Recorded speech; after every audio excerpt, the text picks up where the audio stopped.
ներքաղաքական զարգացումներին անդրադառնանք, պարոն Ասատրյան, ինչպես կանվանեք կամ կբնութագրեք իշխանություն, հոգևորականություն հարաբերությունները, որին տևական ժամանակ է մենք ականատես ենք լինում, ինչպես արդեն գիտեք,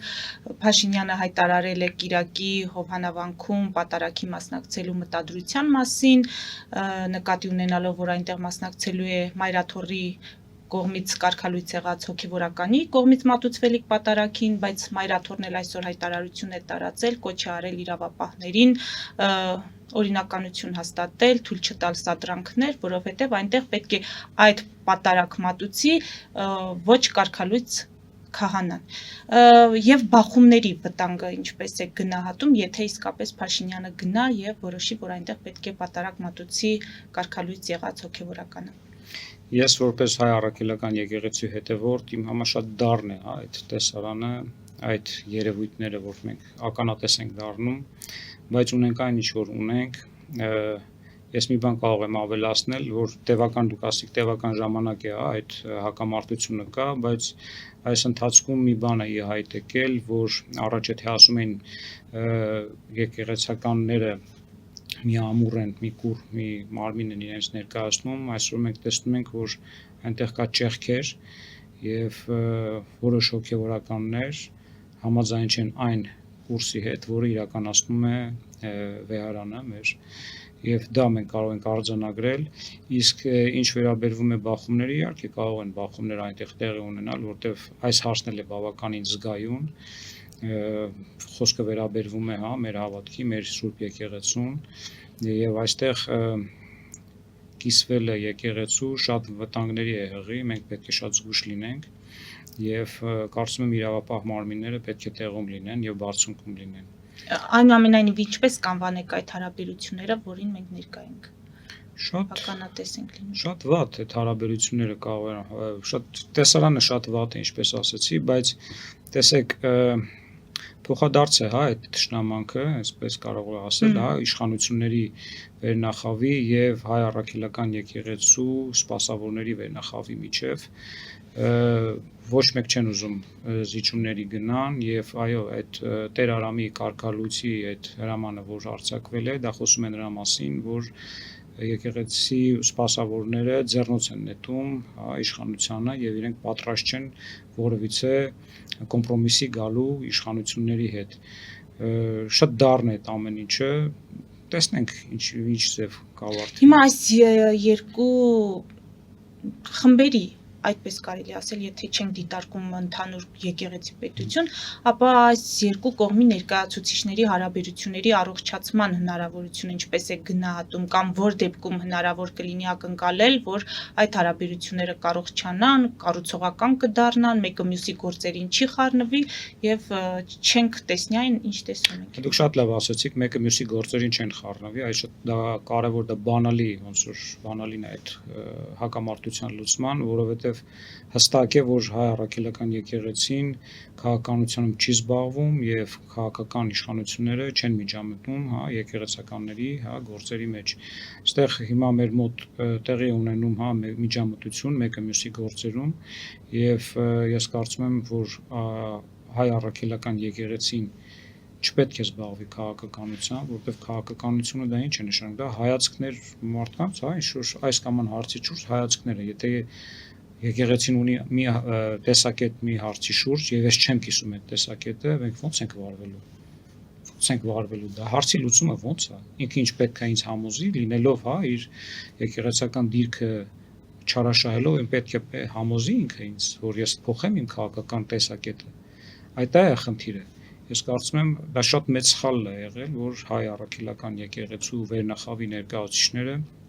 փորձել են զբաղվել քաղաքականությամբ։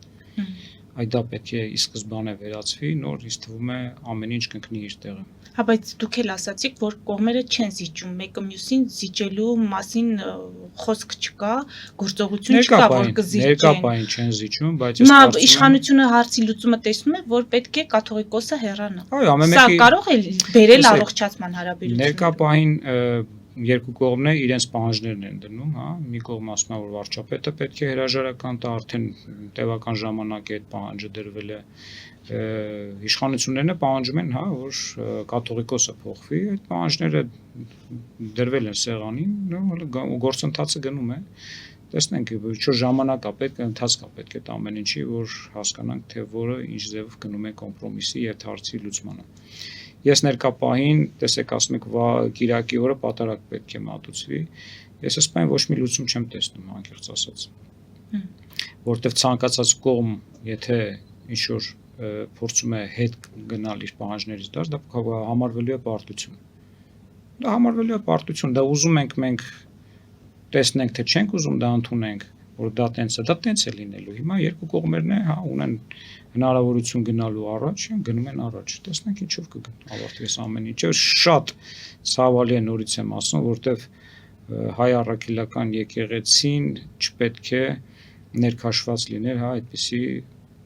քաղաքական գործընթացների մեջ ինքը փաստորեն վերածվել է քաղաքական մի կուսակցություն է։ Իսկ քաղաքական կուսակցությունը եթե վերածվում է, այդտեղ արդեն գործում են քաղաքական պայքարի օրենքները։ Եվ մենք չպետք է այն ինչ-որ զարմանան, որ այս կամ այն քաղաքական գործիչը այս հայտարարությունն է ինչ-որ արել իրենց նկատմամբ։ Պարոն Ասատրյան, քաղաքական օրենքներն են գործում, երբ Վարդան Ղուկասյանը կալանավորվում է, Մասիսի ընդդիմադիր համայնքապետը դատապարտվում է, ընդդիմությունն ասում է գործող իշխանությունը հերթով չեզոքացնում է ընդդիմադիր համայնքապետերին, ղեկավարներին, եւ մենք աննախադեպ բան է ժողովրդավար Հայաստան ենք հռչակել, բայց քաղաքական բռնաճնշումներ են իրականացվում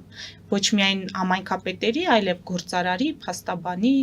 հոգևորականների նկատմամբ։ Ինչ կարող եք ասել։ Այս մոտեցումը նոր չի Հայաստանում։ Ես հիշում եմ հեղափոխությունից հետո կար Հայաստան հիմնադրամի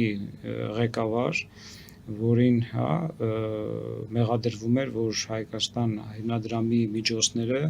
ինքը անձնական նպատակներով օգտագործել էր, եթե չեմ սխալվում, հա, on-line կազինոներում էր, հա, ինչ որ խաղացել, եւ իրան երբ որ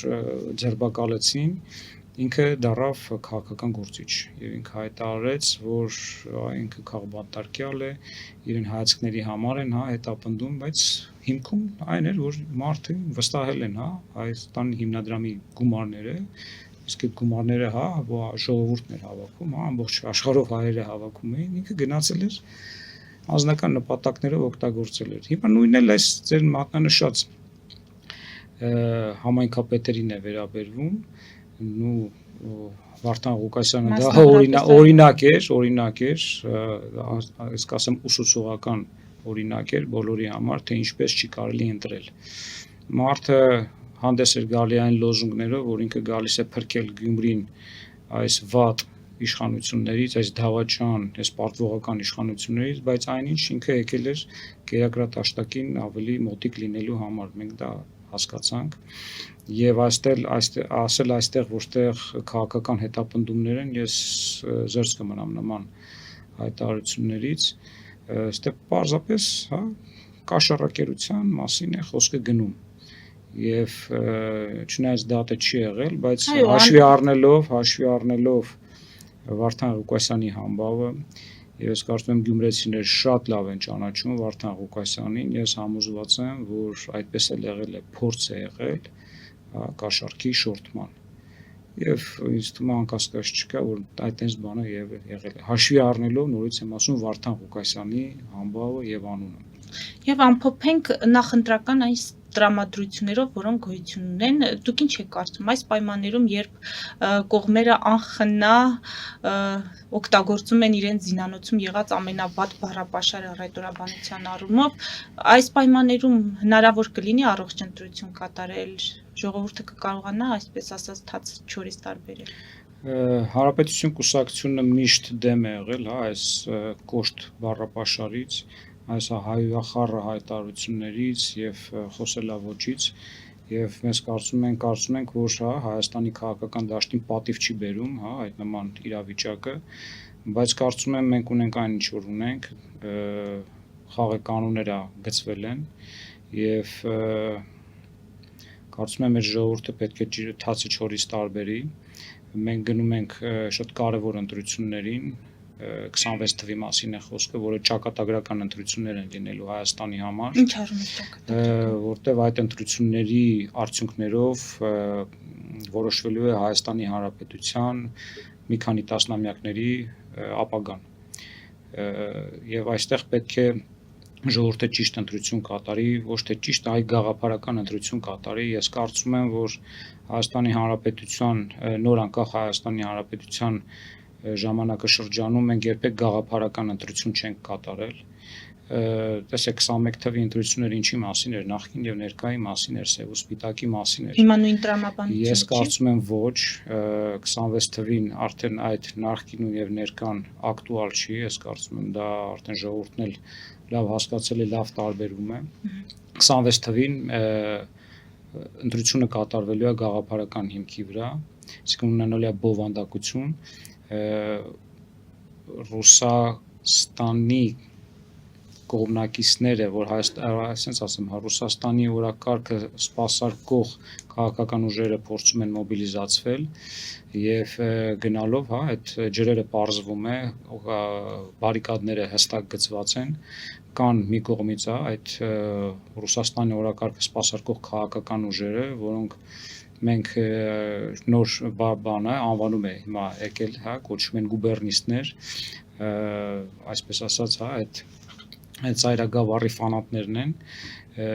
եւ մյուս կողմից անկախականներն են, ուժերը, որոնք հանդես են գալի Հայաստանի Հանրապետության անկախության կողմնակիցներն են եւ իրանց մեջ էլ կա որոշակի տարբերություններ, թե ինչպիսի ճանապարհ պետք է ընտրի Հայաստանը, ում հետ պիտի գնա, ոնց պետք գնա, ինչ ճանապարհով պետք է գնա, բայց իրանց գաղափարախոսությունը անկախականներն են եւ ժողովուրդը այդ երկու ուժերի միջև պետք է կայացնի հիմնական ընտրությունը։ Հայաստանը գնում է ծայրագավառ լինելու ճանապարհով, թե Հայաստանը փորձում է պահել պետությունը, անկախությունը եւ սուվերենությունը։ Այս է կարևորը, որ 26 թվին մեր հայ ժողովուրդը ընտրություն է կատարում, պետք է կատարի եւ այդ ընտրությունների նախերգանքն է, վաղարշաբաթ խոշոր ասած համայնքում ընտրությունները եւ այդտեղ փոքր պատկերն է, այդ ընտրությունների, որը մեզ սպասում է, այնտեղ կան, այդ նույն այդ քաղաքական ուժերը, որոնք նույնպես ծայրագավառի ներկայացուցիչներն են, որոնք այդ նույն Վարդան Ղուկասյանի բարքերի կողմնակիցներն են եւ այստեղ վաղարշաբաթցիները պետք է ճիշտ ընտրություն կատարեն, հասկանան, թե ում են վստահում, այդ իրենց քաղաքը մոտակա տարիների ղեկավարումը։